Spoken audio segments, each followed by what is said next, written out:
Hello everyone, welcome back to SwitchUp. My name is Glenn and today we have for you our top 10 games that are releasing on the eShop for this next week.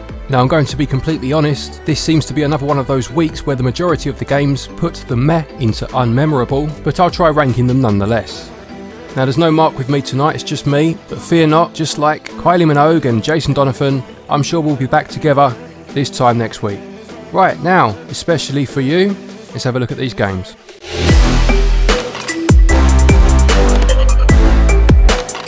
Coming in at number 10 this week then, we have a game called Growtopia. Now this is a game that's been available on other systems for a little while. I believe it's been on mobile systems, and it's a free to play game where you can play with others online in a huge open world sandbox, creating items as you see fit. Now as I've mentioned a few times, I don't play games on mobile, so I don't know if this is a good game. I've seen it's been fairly well received from the little bit of digging I did.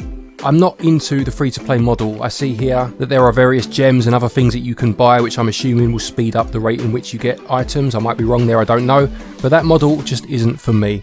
Let me know if you disagree and if you like these sort of games or if you've played this particular one, but for me this would be our number 10 for this week. Coming in at number 9 then would be Royal Roads. Now this is a resource time management sim where you take control of a princess who is embarking on an adventure to try and claim back what's hers. Again, from what I've seen of it, it doesn't look like it's overly complicated or in depth. It's available on Steam already and the Xbox I believe, I don't know about the PS4. It's priced fairly reasonably and may be a decent game as a bit of a time killer, but it's certainly not one that's really grabbing my attention on the shop this week.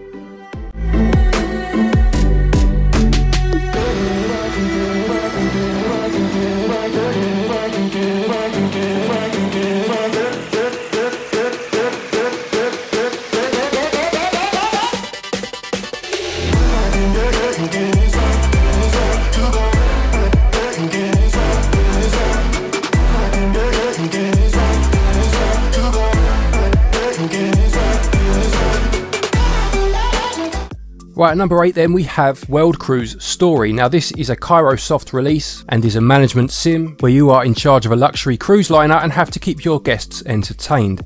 Now, Kairosoft have released so many games on the Switch, all of a similar ilk, and this particular one doesn't look any better or worse than any of the others, so I suppose it just comes down to your preference in terms of the theme.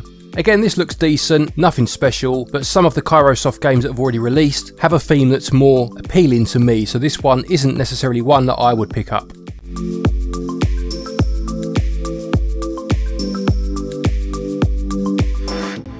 At number 7 then we have Archlion Saga. Now this is a Kemco RPG, and again there are stacks of these on the eShop already. I'll be honest, I'm not really into these games, they don't really grab my attention, but this one, of all the ones released so far, actually looked quite interesting, and that's because I feel that it really nails its retro aesthetic more so than some of the other releases.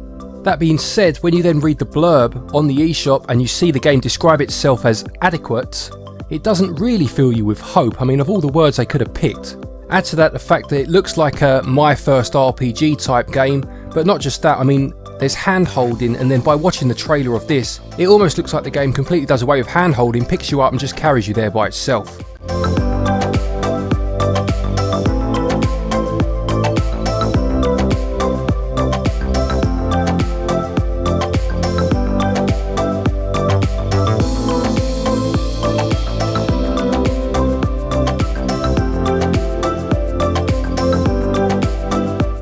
Right, the next game, number 6, and I would say these next 6 are ones that do look decent for me anyway, and it's called Lost Orbit Terminal Velocity. Now this looks to be an endless runner of sorts. It looks like you have to navigate an obstacle course using your jetpack, trying to get past certain dangers whilst going at high speeds. Again, it's priced fairly reasonably, and the trailer does a very good job of piquing your interest. I'm not saying it's going to be the best game ever, but it's certainly one that has me intrigued at least this week.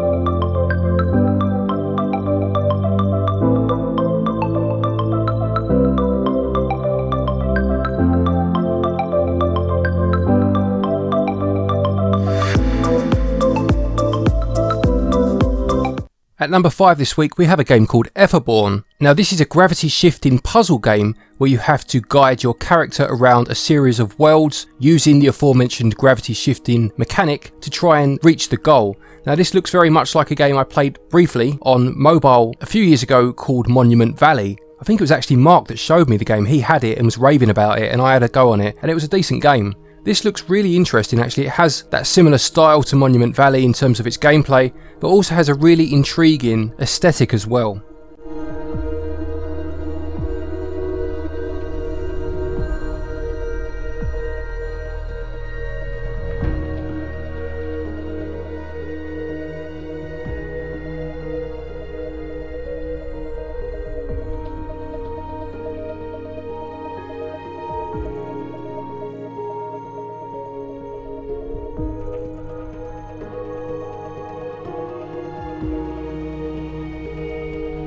Coming in at number 4 then would be a game called Distrust. I'm torn on this one and I'll explain why it's so high now. In terms of the gameplay, it has a third person isometric viewpoint, kind of like the Fear Effect Sedna game that came out a year or so ago now. And it's not really the gameplay that's wowing me, it's more the premise. Now this seems to be set in the Arctic, where there is something going on and you are losing trust in the people around you. Now anyone that's ever seen The Thing with Kurt Russell, this will immediately ring some bells. Now The Thing is one of my favourite films of all time. I'm not saying the game's going to be as good as that, but just the premise, just the setting has me intrigued. This is one of those games that I could see quite easily me putting up high on the list for it to absolutely disappoint me when I eventually play it, but that setting alone is enough for it to make number 4 this week.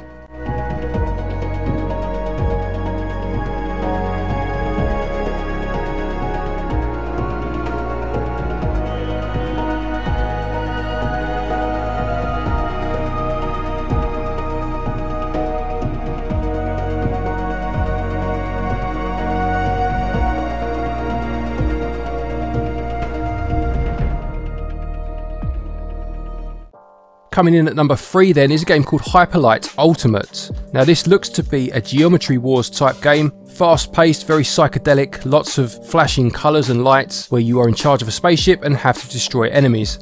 I love games like this, I really do, especially on the Switch where you can take it with you and have a quick bash every so often. It has 33% off at launch as well, which is another bonus, and although this may be a game that's absolutely nowhere near anyone else's radar, I will take games like this every day of the week. I just hope it holds up.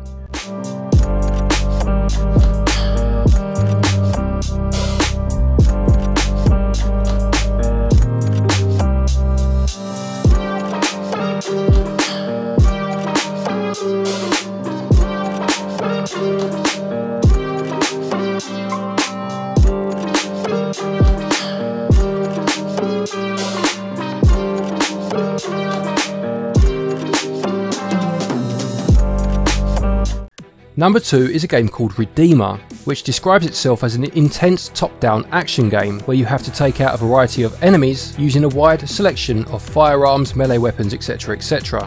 It claims to have brutal hand-to-hand combat as well and a unique kill system. This is certainly one that catches the eye when you're looking at what's available on the eShop this week, hence the reason it's so high. Whether it will live up to that or not, I'm not so sure, and we'll hopefully have a review for this one out on the channel soon.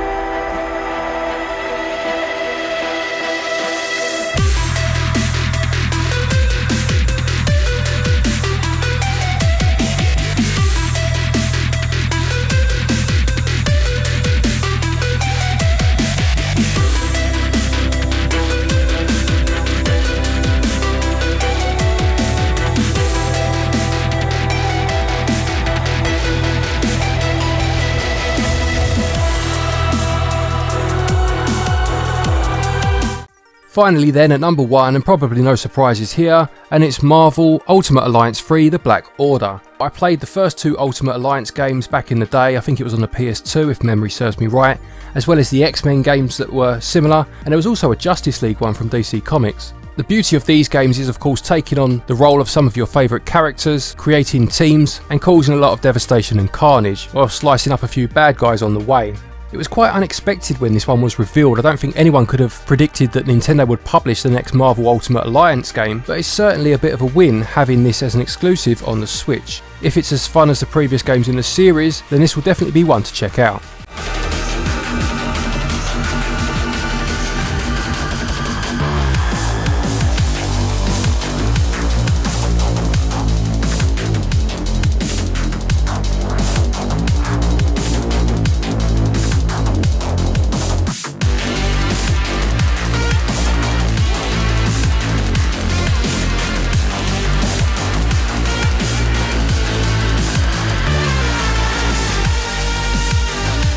Anyway, those are our picks for this week. Let us know in the comment section below what you think. Are there any that you disagree with? Which order would you have them in? What's your number one? Stick it all in the comment section below and let us know. Thank you as always everybody for watching. A quick thank you to our patrons for their continued support. We're up to 52 now, which is absolutely fantastic. Take care, and until the next one, happy gaming.